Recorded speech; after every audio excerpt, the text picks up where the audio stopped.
Welcome back to Ben's Book Club. Today we are diving into the book, The Art of Exceptional Living.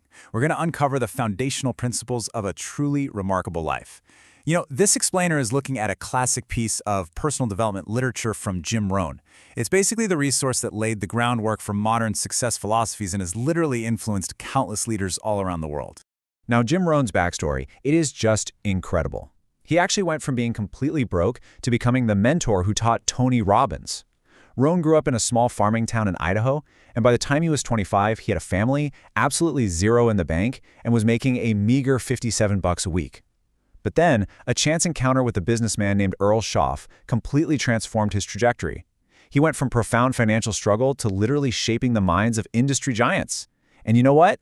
It all stems from one very specific shift in how he viewed the world.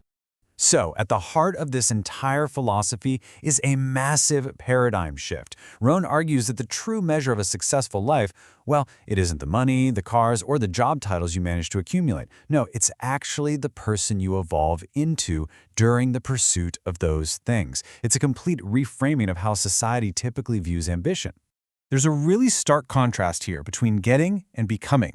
You see, working hard on your job is going to earn you a living, which is obviously important, but working hard on yourself, that's what actually builds a fortune in capability and opportunity. When your primary daily goal shifts from just chasing those external rewards to actively building your internal skills, your communication, and your character, you inherently generate way more value for the world around you. Think of your personal philosophy as the set of a sail, right? The wind blows on all of us. Economic downturns, unexpected health challenges, political changes, that's all just the wind. We can't control the economic or political winds that blow on us, but we absolutely control how we process information and make choices. It's how you choose to navigate those winds that determines your ultimate destination. Definitely not the weather itself. And expanding on that daily philosophy, our ultimate destination isn't determined by these giant, dramatic leaps, but rather by the compounding effect of our micro-habits. Think about it. Failure usually isn't a single catastrophic event. It's often just a few errors in judgment, repeated every single day. And conversely, success isn't some magical overnight breakthrough. It's simply a few simple disciplines, practiced every single day. The extraordinary is literally always built right on top of the ordinary. The absolute crucial point here is that inspiration might get you started, but discipline is the bridge. It's the only way to actually cross over from just a vague wanting to a tangible reality. People love to romanticize motivation, don't they? We all love the feeling of setting a shiny new goal. But without discipline, a goal is nothing more than a wish. It's that unglamorous, daily practice that actually transforms your ambition into real-world value. Now, to build that bridge, Rohn identifies some really raw emotional triggers that essentially force us to abandon comfortable stagnation. It actually often starts with disgust. Hitting an absolute breaking point where you just say, no more, I cannot live like this another day. Even if that just means you're totally tired of eating instant ramen every single night. That frustration then fuels a firm, unshakable decision to change course, which quickly evolves into a burning desire pulling you forward, and ultimately that cements into resolve, a promise to yourself that you will never give up until you reach your goal. It's an incredibly practical framework for understanding what actually sparks genuine transformation. To harness those powerful emotions, cultivating specific daily habits is absolutely key. Rohn suggests we need to absorb ideas constantly through reading and observation. We have to respond productively to life's inevitable curveballs and reflect deeply on our experiences, often through things like journaling. And then, we need to take all of that insight and act on it consistently. Finally, sharing what you've learned with others just reinforces the entire process. Basically, treating your own life as something worthy of intense study is a major hallmark of this whole philosophy. Taking these internal disciplines out into the real world means treating life's phases a lot like seasons.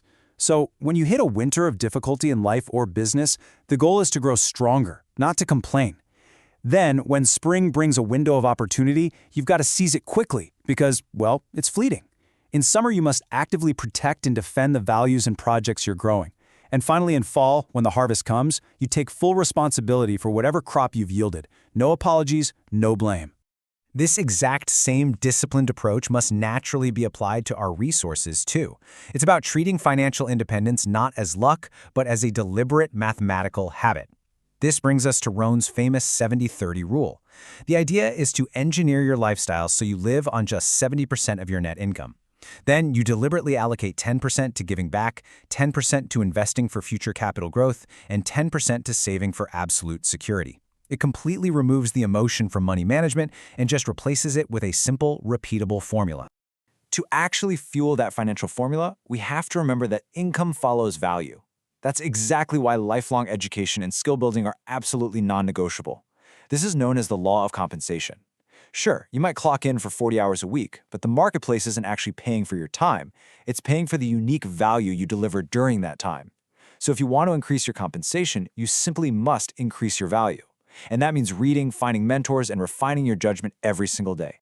And because we're out there building our value, we really have to look closely at our environment. The people around us are continuously normalizing either growth or stagnation. You just cannot master the art of exceptional living if you're surrounded by folks who drag down your standards. So ask yourself these questions right now. Who in your life provides you with useful, honest feedback? Who models the exact behavior you want to develop?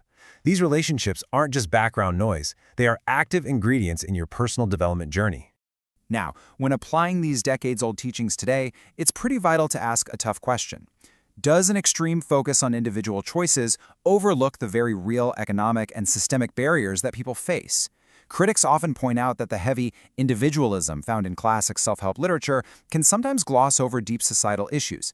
It can inadvertently imply that anyone who is struggling simply lacks the right mindset or discipline.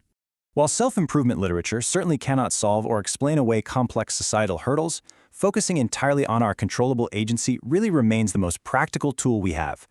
The structural realities of the world are undeniably present, for sure, but the core philosophy here doesn't demand we pretend those barriers don't exist. It simply asks us to redirect our limited energy toward the things we can actually control: our preparation, our responses, and our daily habits. Let's bring all of this directly to your doorstep.